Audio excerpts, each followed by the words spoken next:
Hi, family, friends, and dear learners. Welcome to your channel, Teacher Wonderland. For today's video, I will be sharing a summary of my English 10 lessons 1, 2, 3, and 4. So thank you for tuning in and for sharing this video. Lesson number 1, using information from various sources. Remember the PST. P stands for primary sources, S, secondary sources, and T, tertiary sources. Primary, first-hand, original, and authentic. Secondary, the interpretation or evaluation of the primary source of information. And lastly, letter T, tertiary. It is a collection of both P and S. You may pause this video so that you can take a screenshot for the primary sources, secondary sources, and tertiary sources examples. There are 6 characteristics to consider when you obtain information from varied sources. They are the ACT-CRU, A-C-T-C-R-U. A stands for accuracy, C, completeness, T, timeliness. The other C, consistency, R, relevance, and the last one, U, uniqueness. Lesson number 2, Daedalus and Icarus. It is a Greek mythology that talks about Daedalus, a great Greek inventor or craftsman who created wings out of wax so that he himself, together with his son, could escape from the wrath of King Minos. Icarus did not obey his father's instruction to only fly between the extremes, not too high so that the sun's heat could not melt the wings, and not too low so that the sea could not dampen the wings, because of course he would fall. Don't be hubristic and obey your parents is the myth's king.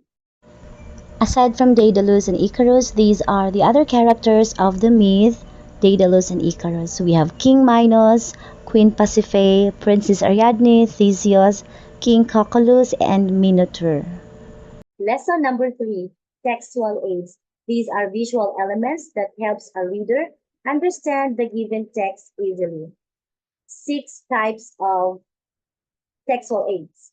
They are the gig TTM, G, graphic organizers, I, illustrations. The other G, graphs. T, tables. The other T, titles and subtitles. And lastly, number 6, M, maps. If you want to show relationship like the cause effect relationship, organize information, and compare and contrast. Plus, when you want to show sequence, order, and development. Use graphic organizers. When you show relationship, you have to use the cause effect relationship diagram and the fishbone diagram.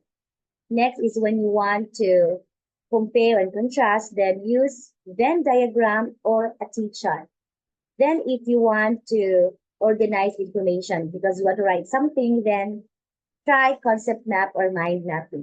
And when you want to show sequence, order, and development, then use cycle or flow chart. This is how cause and effect diagram, fishbone diagram, concept map, mind mapping, Venn diagram, T-chart, cycle, and flow chart look like. As they say, pictures paint 1,000 words, then illustrations can be your aid to understand a text better. Another G, graph, and there are 4 types of graphs. We have the bar graph, line graph, pictograph, and pie graph. Now showing you the details about what bar graph is, line graph, pictograph, and pie graph. You may take a screenshot. Next, we have the tables, the columns and rows. Next, we have titles and subtitles, very easy. The last one is map. We have the physical map, political map, and the road map. This is a good timing when you can integrate Araling Panlipunan in your discussion. Now, let's have lesson number 4, achieving the writer's purpose. There are 3 purposes why a writer writes. The IPE. I stands for inform, P, persuade, and E, entertain. IPE, inform, provides information like news articles, directions, and reports. P, persuade, it influences or convinces a reader. Examples, commercials and campaign speeches. Lastly, E, entertain, it gives readers enjoyment and amusement. Stories, poems, and plays may teach a lesson, but the author's main purpose is to entertain. So that's it. That's English 10 Quarter 1, Lesson 1, 2, 3, and 4. I hope you have learned something and you are now more ready for the quiz this coming Tuesday. God loves you so much.